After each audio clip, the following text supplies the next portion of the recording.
Alright, YouTube, behold the comfy. I was settling in to do a bunch of RuneScaping. Then I noticed, I checked James O'Keefe's Twitter.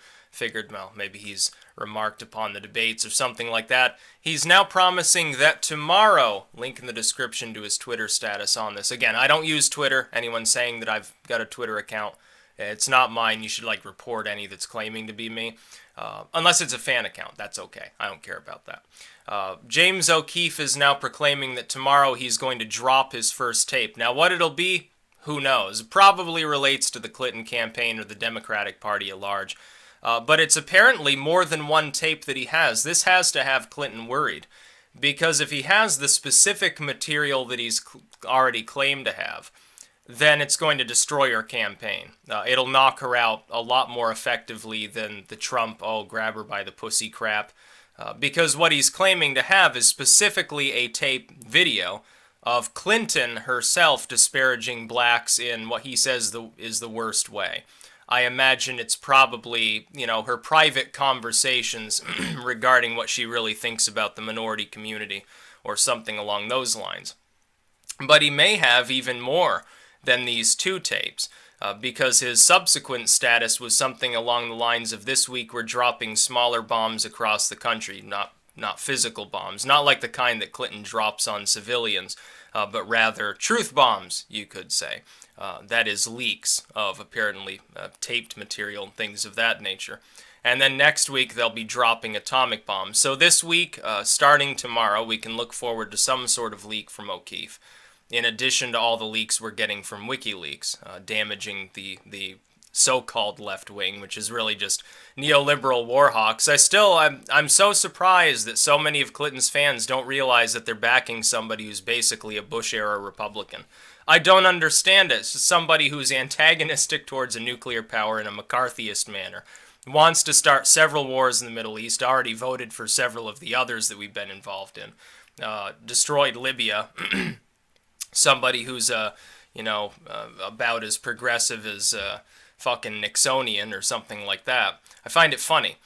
But apparently there will be a leak tomorrow, subsequent leaks throughout this leak, smaller material. And this is sort of what WikiLeaks is doing too. They're releasing the less interesting material first, and then probably after the final debate is when the big whammies come. If O'Keefe has such a tape as Clinton disparaging black voters, he would wait until about 2 weeks before the actual voting begins. I would say, personally, I'd just release it right now, because her campaign still wouldn't have adequate time to recover from it, and then I'd leak other material thereafter. I'd get it out of the way, honestly. If I were O'Keefe, I'd drop the big stuff now and wait for WikiLeaks to drop their big stuff right before the election, or I'd coordinate maybe the opposite with them or something. But all the investigative journalists, and I mean the real journalists, here's what's happening. What's happened is that, and if you read the Podesta emails, you see this in black and white, honestly, in Hillary's campaign's own word. Oh yeah, we're talking to the media about X, Y, and Z, trying to get them to block this story and so forth. The mainstream media is no longer performing investigative journalism like it's supposed to. It's supposed to be muckraking. Not just after Trump, looking at some tape of him saying unkind things from a decade ago. Where's their dirt on Clinton?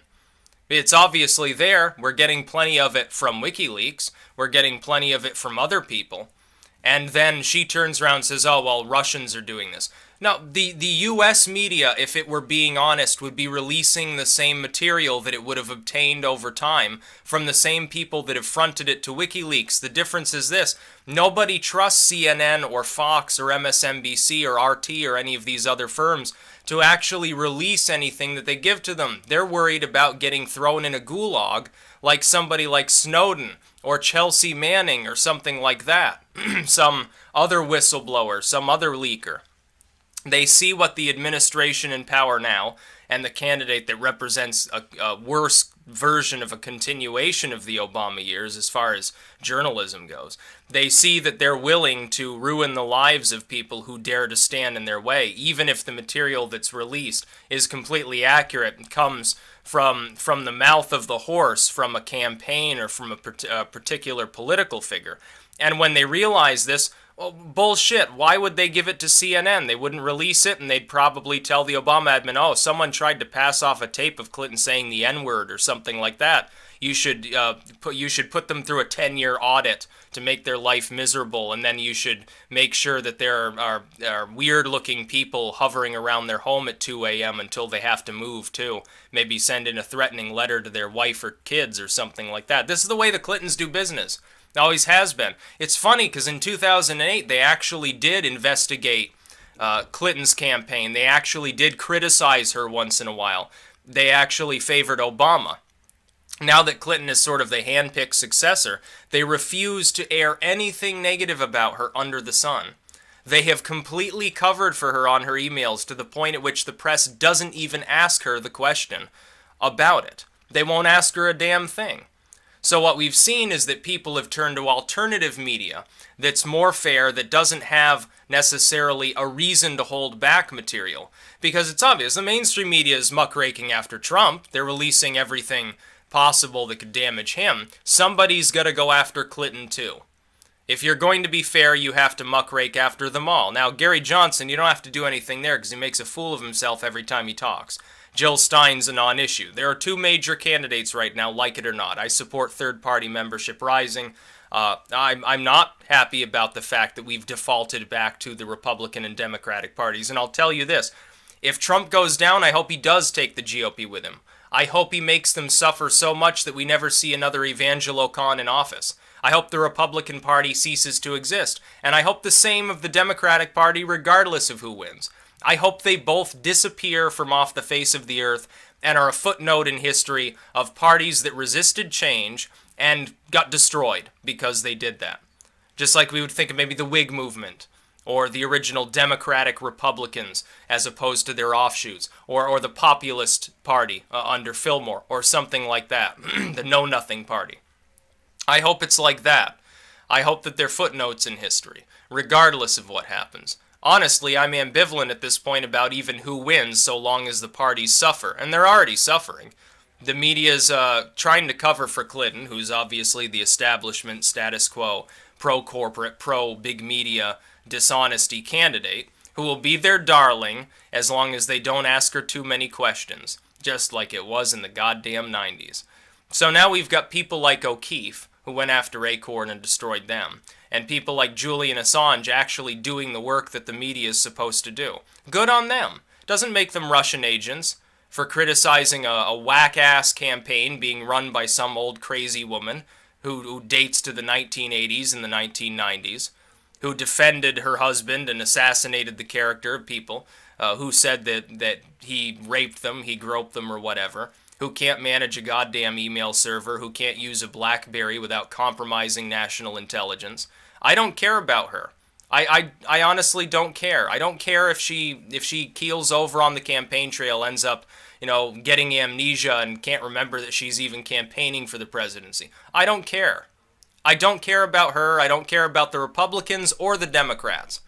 All the Paul Ryans and the Mitt Romneys and the John McCains are exactly as bad, or the Bushes. They're just as bad as Clinton. They're just as bad as Tim Kaine. They're all in the same boat together, and people magically have ignored this fact, that they don't even find it strange that half of the Republican Party right now appears to be backing the Democratic candidate. They chalk it up, helpfully, with the help of the media. Clinton has spun this lie, that it's because Trump's unfit. He's not unfit. What he is an outsider to that process. He's standing in the way of the person they wanted to not get voted in, but select for the presidency. He's the only one capable, apparently, of standing in her way. And they're getting mad. And they can't kill him off because he, too, is so rich that he can actually defend himself.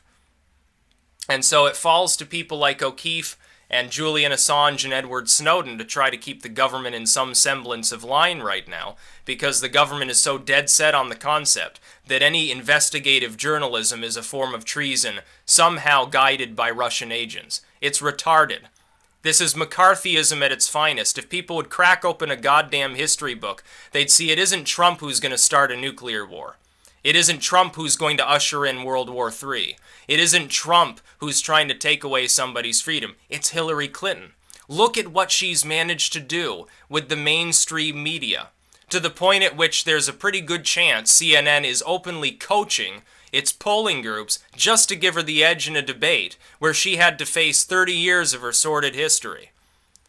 That's my takeaway from this anyway. But yeah, I hope James O'Keefe unleashes just a regular volley of crap in her direction. I hope WikiLeaks dumps everything. I hope that nobody under the sun who has any dirt on the Clintons sits on it. I hope they don't sit this round out and say, well, yeah, for my own health, so I don't shoot myself in the head 3 times, I better not say anything. No, you'd better say something.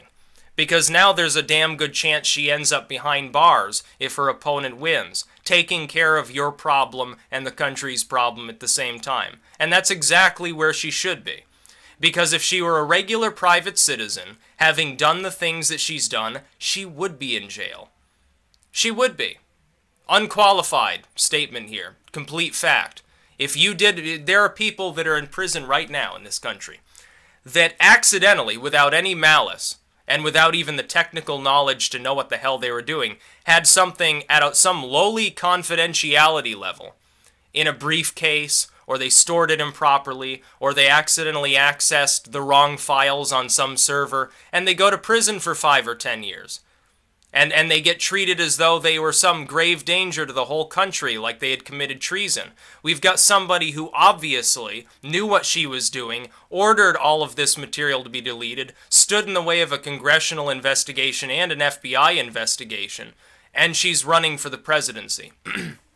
I do not care about comments that Trump made to one of his dude friends 10 years ago. It shies in comparison to the things that Hillary Clinton does and says every goddamn day. So, to James O'Keefe, release the Kraken, please. If you've got all of this dirt, release it as quickly as possible. Get her out of the way. Kick aside the weak and frail, which is exactly what Hillary Clinton is. She's not deserving of serving in the capacity that she seeks. That's about all. Peace out.